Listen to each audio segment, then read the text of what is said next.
Hello, I would like to show you how to control electric linear actuator with Arduino. This is a simple Arduino board with H-bridge which controls DC motor. Position of exit shaft of this DC motor is controlled by a simple encoder. Communication is realized by simple converter, USB to serial converter, and an application made in Python to control positions of the actuator. Here you can save a fixed position where the actuator can go if you activate any input, digital input of your board. For example, we will save this position and the other position. This is a cheap soundboard for Arduino. The first mod I made was to change the 5 volts power. This from 3.3 volts to 5 volts. So I changed the soldering pin. It supports micro SD cards.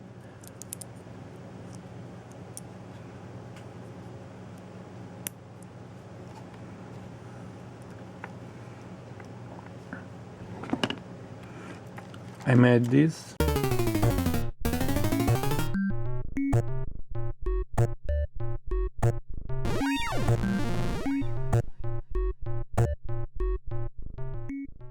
Hi, my name is Massimo Banzi and I like to make things. Welcome to another Arduino tutorial video. Today we're going to build an electronic version of the Magic 8-ball. So this is a simple device with an LCD screen that provides a different answer every time it's being shaken. So let's try. Look at this. 8-ball says Outlook good. So how does this project all work? We have a sensor, which is the tilt sensor over here, that contains a small ball sitting on two contacts. When the tilt sensor is vertical, the ball sits on the contacts, closes the circuit, and acts like a push button that's being pressed. When you shake the board, the ball bounces off the contacts and opens the circuits, and it's almost like it's like when you release your finger from a button. The data from the sensor goes into the Arduino, and there's a software that detects that you're shaking the Arduino and picks a random answer and displays it on this LCD display.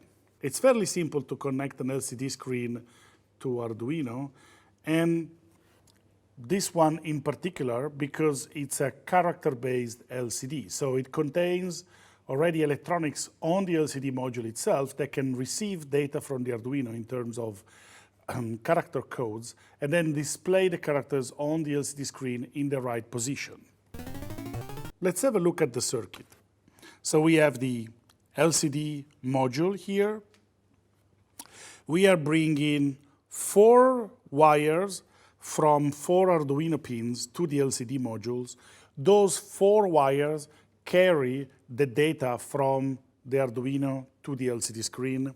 Then we have an extra 2 pins connected to the Arduino board that are used in the communication between the Arduino and the LCD screen. Then we power the LCD screen.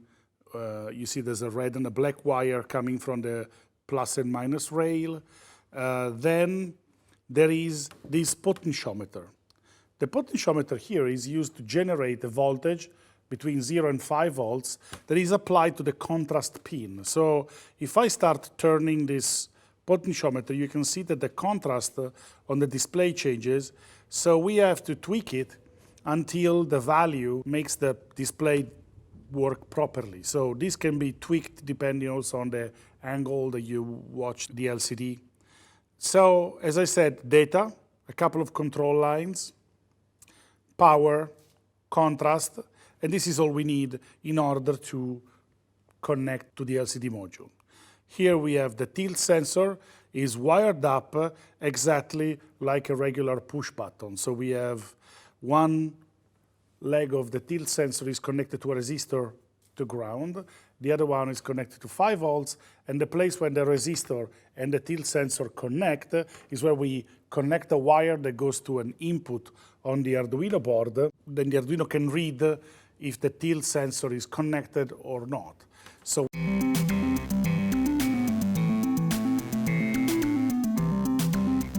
Hi, I'm Scott, and in this video I'm going to demonstrate a motion control slider that I made. Where are you going? In this video, I'm going to demonstrate a motion control slider that I put together. This one right here, actually. It's based on one of the cheapest sliders available, and it has a stepper motor hanging off it that's connected to an Arduino. And that's in this rather large controller, along with user interface components. Besides just moving the sled back and forth manually, the controller can record and play back a series of movements and speed changes, so it can do its thing without having someone to operate it. So why a motion control slider? Mostly I made it for fun, but the original impetus came from an HPRC Pelican review. Towards the end of that video I had a sequence which showed gear being unloaded from the Pelican. Check it out in full size. The transitions aren't very smooth and there's tons of artifacts in that last shot. That's because I don't have the steadiest hands in the world. I did 4 or 5 camera passes at 4 or 5 different speeds.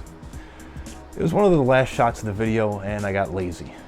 Rather than reshooting, I just threw a warp stabilizer effect on it.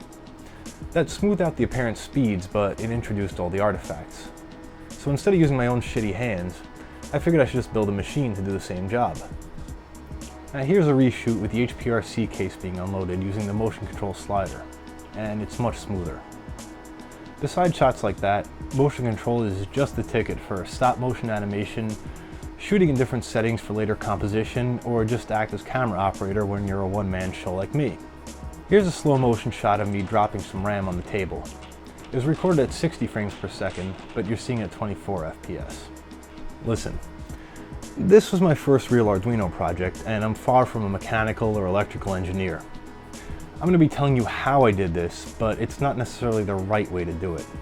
If you go to s.co.tt/mcslider, you can download my plans, source code, and a materials list to make your own improvements. If you do, please let me know. First, here's a look at the slider itself. It's pretty simple. Those aluminum bars, the timing gears, and the motor, all the mechanical stuff, are from a make block kit. The switches came from Amazon, and it's wired up using plain old Cat 5. My first mistake